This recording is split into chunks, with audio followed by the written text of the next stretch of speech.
Menurut saya gampang ya. Pertama itu kan ada sertifikat yang sudah diumumkan ilegal.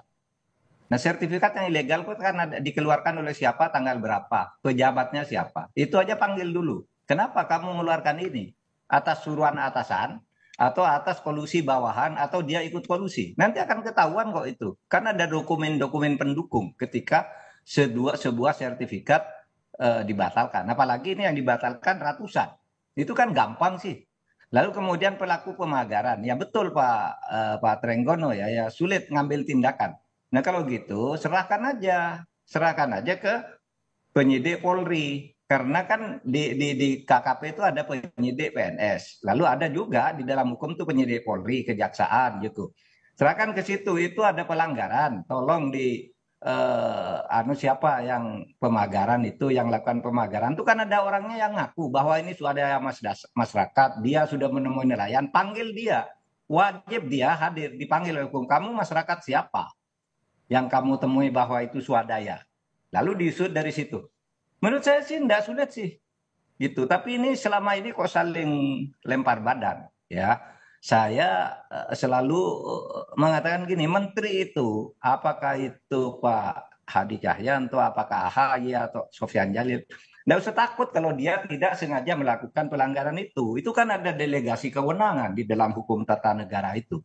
Ini kewenangan dan tanggung jawab ini atas delegasi dari menteri ini kan gitu. Kalau dia tidak melakukan, tidak usah takut, katakan aja, tidak usah saling menghindar, serahkan. Yang tepat itu Nusron Wahid, bagus tuh, langsung dia bilang itu ilegal gitu. Nah, dia tidak terlibat gitu, tetapi pasti ada yang terlibat sampai ada 263 sertifikat ilegal baru di situ, baru di tempat yang Tangerang itu, belum di daerah-daerah lain di Indonesia. Nah kalau kita mau tertib dan mau aman negara ini, ya ini supaya ditindaklanjuti secara hukum pidana gitu, bukan teknis administrasi. Teknis administrasi terebutan semua datang ke pemagaran itu, ada yang ingin memaki-maki, ada yang langsung membongkar rame-rame gitu. Dulunya enggak ada yang mau gitu, baru sesudah presiden memerintahkan lalu rame-rame gitu. Apa perlunya begitu? Sebenarnya satu institusi aja, Prof, asal tapi efektif gitu dari Cindy. polisi, oke, Prof, tapi kan polisi bilang masih menunggu investigasi dulu dari KKP. Emang harus birokrasi seperti itu atau sebenarnya polisi bisa langsung aja mengusut? Bisa begini, di dalam KUHP itu disebut penyidik utama itu adalah Polri.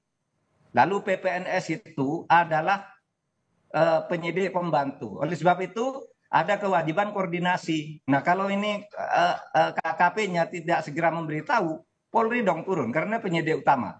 Yang benar itu sekarang yang dilakukan oleh Kejaksaan Agung, meskipun mungkin terlambat seminggu lah ya. Kejaksaan Agung sudah memanggil tuh lurah untuk penyelidikan karena dugaan pelanggaran pidana di dalam pemagaran laut dan izin-izin pengkaplingan itu, izin-izin yang dilakukan untuk pemanfaatan laut. Nah itu udah dipanggil oleh kejaksaan tanggal 22 kemarin. Sudah agak terlambat, tapi udah betul. Tidak usah nunggu gitu. Itu gampang kok kalau sudah lurahnya itu dipanggil ya Pak Lurah Kohot itu. Kenapa kamu mengeluarkan itu, mana dokumennya, mana letter C-nya, dan seterusnya itu kan bisa dilacak. Apakah letter C itu baru dibuat, sesudah ada itu atau tidak. Itu sekarang teknologinya gampang kok. Membuktikannya gampang kok gitu. Tapi Prof, Jadi saya kira tidak usah saling melempar lah. Sekarang ini waktunya nih hukum pidananya ini baru ke teknis administrasi aja.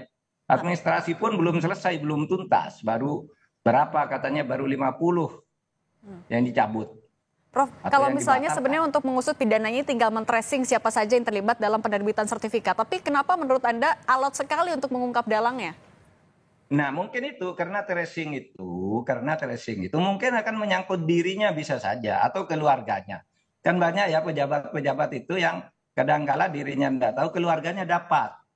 Anaknya dapat, istrinya dapat, saudaranya dapat, gitu-gitu tuh mungkin takut terbongkar juga. Gitu bisa saja itu terjadi. Tapi apapun sikap untuk menyembunyikan itu adalah salah secara hukum. Itu merusak negara gitu. Kalau Anda merasa bersih ya serahkan aja, buka semua. Kasih tuh KKP, ATR, BTN, kasih ke polisi, kejaksaan, Pak, tolong ini nih, salah ini, tolong Bapak sidik gitu. Nah, Gitu.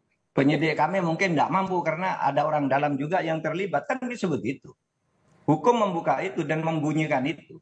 Saya ingin mengingatkan ya, hak guna bangunan di perairan laut, perairan pesisir itu sudah dilarang oleh Undang-Undang Nomor 1 Tahun 2014 sesuai dengan putusan MK Nomor 3 Tahun 2010.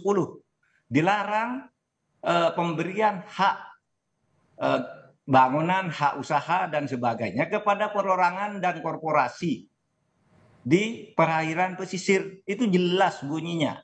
Yang dibolehkan itu adalah eksplorasi dengan izin tertentu. Bukan seperti itu. Izin tertentu itu misalnya reklamasi.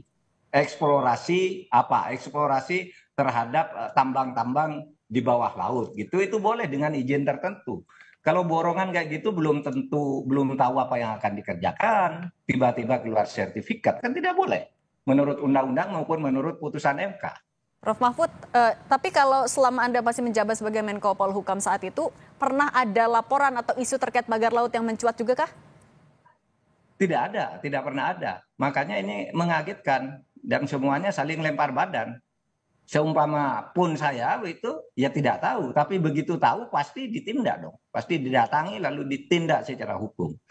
Dulu memang pernah ada, tetapi bukan pemagaran, yaitu upacara 17-an ketika tahun pertama itu saya menjadi Menko Polhukam. Upacara 17-an itu di sana bendera merah putih tidak boleh, kabarnya ini ada video bahwa di PIK 1 itu tidak boleh ada bendera merah putih. Padahal itu 17-an. Saya bilang tanggal 16 saya akan ninjau ke sana. Saya akan cabut bendera-bendera negara asing yang ada di situ kalau merah putih tidak boleh. Saya sudah siapkan tim ke sana. Tiba-tiba malamnya Pak, enggak Pak, bendera merah putih sudah ada katanya. Sudah beranu semua gitu. Ya sudah, selesai. Nah hanya itu yang ada. Kok sekarang lalu ke pelanggaran di laut. Yang saya katakan tadi tentang bendera merah putih itu dulu ramai di media. Sehingga saya bentuk tim, besok saya akan ke sana. Saya sudah bentuk sekian orang, yuk ikut saya. Besok kita cabut sama-sama. Kita ganti dengan bendera merah putih. Begitu saya waktu itu tahun 2020 bulan Agustus tuh. Oke. Membuka dalang dan juga pidananya di kasus pagar laut ini jadi PR Prof. Mahfud MD.